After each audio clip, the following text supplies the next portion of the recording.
Hola amigos, buonasera ragazzi e salve Wagyu. Bologna 3, Napoli 2. Questa fu la partita che rispecchiò l'intero campionato. Non fa una piega, ragazzi, riflettiamoci sopra insieme. Prima di tutto volevo invitarvi a iscrivervi al canale.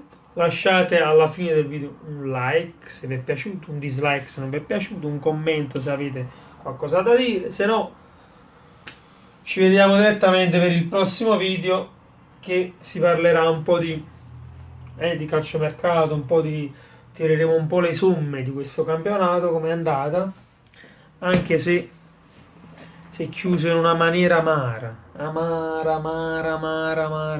ragazzi, amara. Mamma mia, c'è da ingusto magari.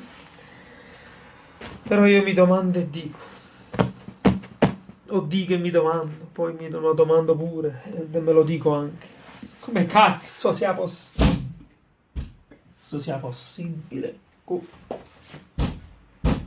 Cazzo sia possibile prendere 2 gol alla fine del primo tempo in quella maniera e subire il terzo in quel modo, peraltro in quel modo. Maronna, deviazione di Santander che si scendere, si dice basta, ce la faccio giù. Oh, lo è arrivato il pallone, boom. La mano come si fa? Distrazione, per carità, senza nulla togliere al Bologna che con un applauso ha giocato senza pensieri questa partita, come il Napoli peraltro. Però ragazzi, ma come si fa? Ma non lo so, ma come si fa? Come si fa a subire un gol negli ultimi 3 minuti quando tu stai praticamente dominando il gioco, la tieni sotto controllo, mal che vada a pareggiare, ma forse continuando così niente. Vabbè, gol di Santander, doppietta di Santander, appunto, il primo e lui, poi Smaili, ex di parte, e Gulam e Mertens per il Napoli.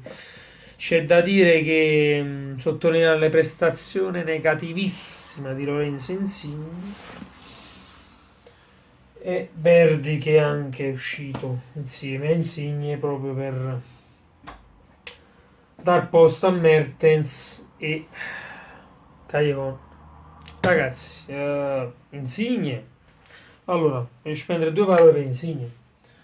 Ha fatto una gran prima parte di campionato, però non si è visto più, non si è visto più, solo frusciataggini, strunzataggini che fa lui in questa partita. Che dicevo, è stata la partita che rispecchia l'intero campionato. Le imprecisioni di Milik, le disattenzioni difensive, i pali di Zielinski, Ancelotti che non vero, quando si ha da fare una sostituzione si deve sentire la sua presenza in panchina per muovere qualcosa quando non sta andando bene, che non accade.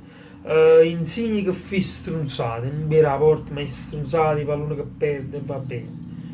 Mertens che è l'unico che entra quel poco, senza col minimo sforzo ti fa un gol. Il Gulam ritrovato sia in difesa che nella fase d'attacco. Molte giocate, palle gol, calci d'angolo che non si risolvono col gol. Molte disattenzioni difensive, cioè rispecchia totalmente tutto il campionato questa partita, ragazzi, totalmente, sia per collettivamente per la squadra sia per ogni singolo giocatore. Ma no, sto video non lo voglio far durare 15 minuti, 10 minuti, voglio sintetizzare il discorso. Se no andavo singolarmente per ogni giocatore e dicevo perché questa partita rispecchia proprio l'andamento di come è stato questo campionato. Vabbè, ragazzi, comunque campionato che finisce Napoli, che finisce con i 79 punti, secondo posto con i 93-94 pali presi, e poi vabbè, Milik, teniamocelo per l'anno prossimo. Ma Milik ha fatto 17 gol in campionato e qualcosa in Europa, va bene, sui 3-4 gol in Europa, 5, non mi ricordo. Ragazzi, ma su 200 pallone, 200 tiri, è normale che ne fai 17, quello che voglio dire. Cioè, non è che stiamo parlando di un attaccante che ha una percentuale di realizzazione altissima. Sì, 17 gol non sono pochi, ma non sono neanche tanti. Se vogliamo vedere le occasioni che ha avuto, gli assist che ha avuto. Cioè, il Napoli è una squadra che sforna, che fabbrica, che macina gioco, passaggi e occasioni da gol, che qualsiasi attaccante, come è successo negli ultimi anni, ti toglie le soddisfazioni, ti fa che doppia cifra sicuro, te va.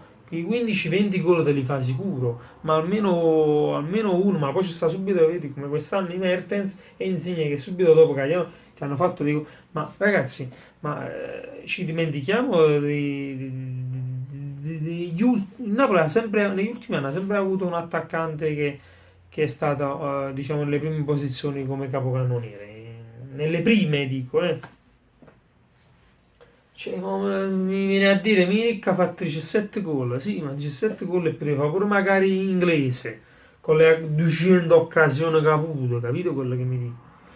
Comunque, partita che rispecchia esattamente l'andamento del campionato, è incredibile, è incredibile. Pali presi, occasioni sprecate, che non vi dico, è stata una sconfitta amara, sì, 2-0 subito, il Bologna è partito come un razzo nella fine del primo tempo, nella fine c'è stata questa fiammata del Bologna meritata perché stavamo in 15 minuti soffrendo il Bologna, quindi il Bologna ha meritato il vantaggio, il doppio vantaggio anche, direi in quei 15 minuti, però anche se il primo gol del Bologna era rimasto a 0, va bene, comunque si riparte subito, 1-2 del Bologna, si riparte il secondo tempo,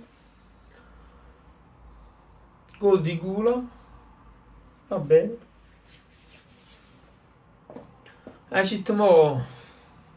Vabbè, l'obiettivo c'era rimasto solo uno, raggiungere gli 82 punti di quando Sarri ha allenato il Napoli il primo anno. Va bene, vai. Bellissimo, 82 punti, ce la facciamo subito, sicuro. Contro Bologna che non ha stimoli. Finisce il primo tempo 2-0, ci sta boh. Quando abbiamo pareggiato ho detto vabbè, almeno abbiamo raggiunto gli 80 punti.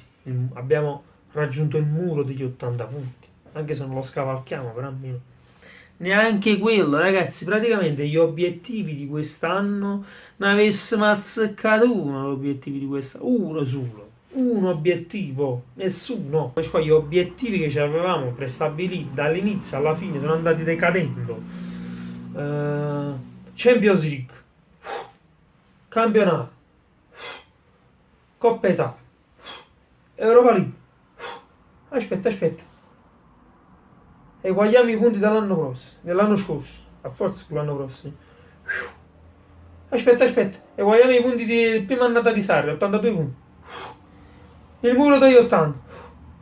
Una tristezza incredibile, ragazzi, una tristezza incredibile. Che dire? Che dire? Abbiamo pazzi, abbiamo scherzato. Quest'anno è andata così. Per me l'anno prossimo, ragazzi,